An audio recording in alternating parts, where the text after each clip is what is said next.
At this time, I would love to go into our regularly scheduled town manager's report. I think it's been a while since I'm I've been thrilled. this far ahead on the agenda. I'm thrilled to have you do it. Well, I'm also thrilled to report that the town's free cash was certified by the Department of Revenue on Friday. As the board knows, we were unable to get it certified ahead of the May 23 town meeting and then again ahead of the October 23rd special town meeting. I want to applaud our finance director, David Andrews, who spent the last several months really diving into the revenue side of things and getting that kind of cleared up. We've also used outside resources to help train staff on our treasurer's side to get them up to speed so that we can prevent this from happening again in the future. Free cash was certified at just shy of $2.6 million.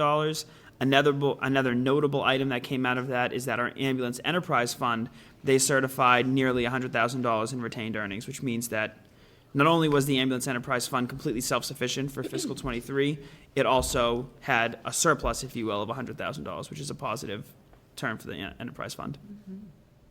Fantastic.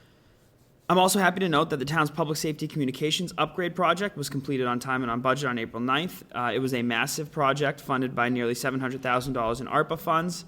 It saw the conversion of our police communications to digital, the installation of new equipment at various points in town, which eliminated dead zones that made communication between our folks in the field and our dispatch difficult, and it also included radio upgrades for our fire department. Chief Howe first approached the board about this project about 5 years ago, and this board supported his formal request 2 years ago when ARPA funding became available. It was certainly a critical project that would have had a very serious impact on the budget had it not been for ARPA. So big kudos to our public safety chiefs for coordinating that project. I know Kat was involved as well in making sure that it got finished on time and on budget. The DPW Home Rule petition was approved by the Senate last Tuesday and sent to the governor's desk to be signed. I was originally hopeful that it would have been signed by Friday of last week, but I'm now in the any day camp, so expecting that it will get signed shortly. I'd like to congratulate Assistant Town Manager Kat Foster and Town Engineer Jake Zwicker for completing the ICMA High Performing Leadership Academy. It was a several months long course that focused on leadership development in the public sector, and both completed the program with very high scores. I'm happy to share that Tyngsborough was awarded an additional $22,149 in unexpected Chapter 90 funding through the Rural Roadway Funding Program, which was authorized by the legislature in 2023. The program awards additional funding, up to $25 million in total, to support roadway reconstruction in municipalities. All of the cities and towns in the Commonwealth are entitled to some level of funding, but they use a formula which considers your local road mileage, municipal populations, and the level of rural characteristics, I guess is the best way to say it. At the board's last meeting, I provided an update on the Town Center Footbridge project, which we had hit a temporary pause while we figured out how to move forward most appropriately. I'm happy to share that our town engineer, Jake Zwicker, has worked with the contractor T. Ford to come up with an alternative approach that will see the project delivered in time for the block party. We executed a change order for the project today, and I expect work there to resume in the next few weeks. For the next couple of weeks, they'll be working with their subcontractor to get the design correct for the abutments. While the bridge will be off of the sidewalk and installed in time for a block party, it will not be ready for public use, and some of the finishing landscaping touches may not be completed. But our big goal was getting the bridge out of the way because that's prime real estate for the block party. We held a kickoff meeting last week with Socotech for the design of the new pre-engineered steel DPW building. Our engineering department is currently working on the site plan, and we expect to have preliminary designs for review by town staff and the sewer commission in the next few weeks. It's a little bit of a puzzle piece, this project, because we're waiting for certain components of the private development, i.e. the utilities.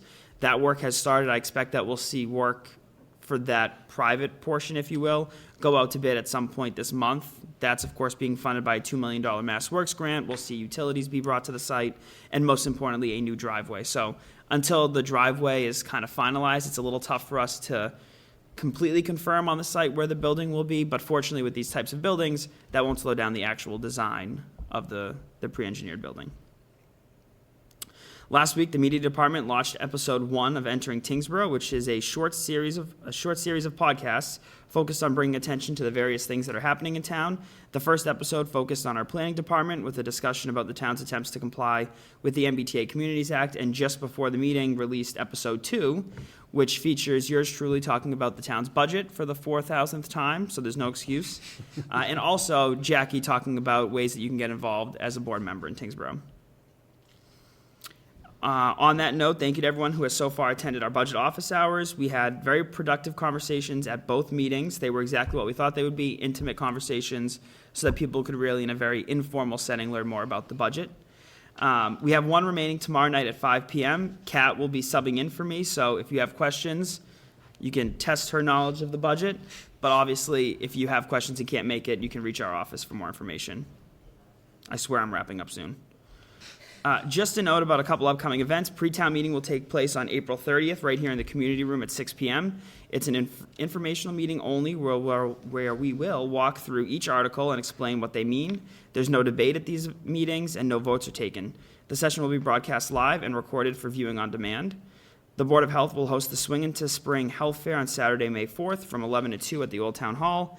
That same day, you can head over to the Hunter Norton property for the 5th annual Trail Day. And finally, a reminder that the May annual and special town meeting will take place on Tuesday, May 7th at 7 p.m. at the elementary school. A copy of the warrant is available at tyngsboroughma.gov under the town meeting page. There you can find the article language, explanations, the way that the FinCom and Select Board vote after tonight and after Wednesday night, as well as video explainers. And finally, I am sad to share the resignation of our town planner and economic development director, Eric Salerno. Eric joined Tyngsborough as our first full-time town planner and our very first economic development director back in 2018. Since then, Eric has coordinated substantial but well-coordinated growth here in Tyngsborough, including, of course, the Toll Brothers project, 2 large warehouse projects that are permitted and in the development stage, a $2 million Mass Works grant for public-private improvement at the Highway Department, and has played a critical role in shepherding along the 440 Middlesex Road project. Eric has been a tremendous resource for businesses of all sizes and professionalized our planning process. He's coordinated dozens of zoning amendment changes, including, of course, our efforts to comply with the MBTA Communities Act, which certainly has been no small feat. He's off to Bedford, just up the road, to serve as their economic development director, but will be with us until May 8th to make sure that all of the very important zoning articles are accurately portrayed to town meeting. That said, we'll be posting his position this week and would encourage, if you know anyone that might be interested, to reach out. That's all I've got. Okay, before I open up to questions, Kat, you've got one, so why don't we, let's, Might as while we get the well. momentum going. Sounds good. The Sherburne Ave Open Space Parcel project is moving forward. The design of both the pavilion and phase 1 of the site amenities are in progress. Robert Hannon Architects out of Salem, New Hampshire is working on finalizing the design and construction documents for the pavilion, which we hope to release an invitation for bids for construction by the end of May. K&A is working on finalizing design for the recreation amenities as part of phase 1. The recreation director and myself plan to hold a meeting with the Sherburne Ave Open Space Committee in the coming weeks to provide a status update and answer any questions they may have. Excellent, thank you. All right, now I can open it up to the board for questions or comments. Why don't we start with Select Person Schneider? I have no questions, Mr. Chair. No questions, just sorry to see Eric Salerno go. I worked with Eric on the master plan when he first started, which took 3 years, and he's done a fantastic job, and I wish him well.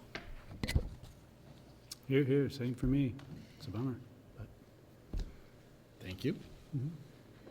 Nothing additional. I'm also sad to see Eric go, but I wish him best in his next phase and his future endeavors. Yeah, it is a bummer, but he's done a great job here, done a lot on zoning in my 3 years here. A lot of, I think our zoning bylaws and rules and a lot of things are in a lot better shape than they were, based on a lot of people, master plan, but Eric was critical in coordinating a lot of that. So his efforts are definitely appreciated. Sorry to see him go. I am definitely thrilled that we've got free cash certified. There was a lot of work that was done on that. I know that you were tasked with that on day one, and I'm glad that we're past that and even a little bit beyond that. We're in a much better position.